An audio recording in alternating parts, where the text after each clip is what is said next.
Hi everyone! And for today, gusto ko lang i-share yung laman ng isip ko.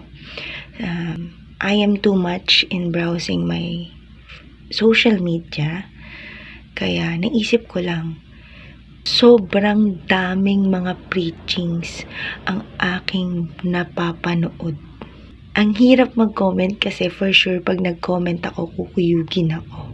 Pero I would like to say to everyone na pag kayo duda sa sinasabi ng isang nagpapahayag, go and get your Bible and read.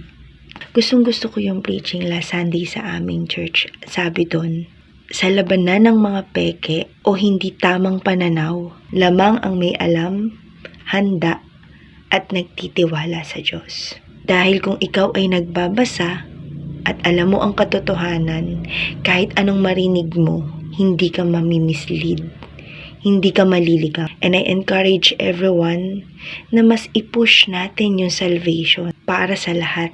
More than arguments at pagalingan sa pagpapahayag. Kapatid, tandaan mo, lamang ang may alam.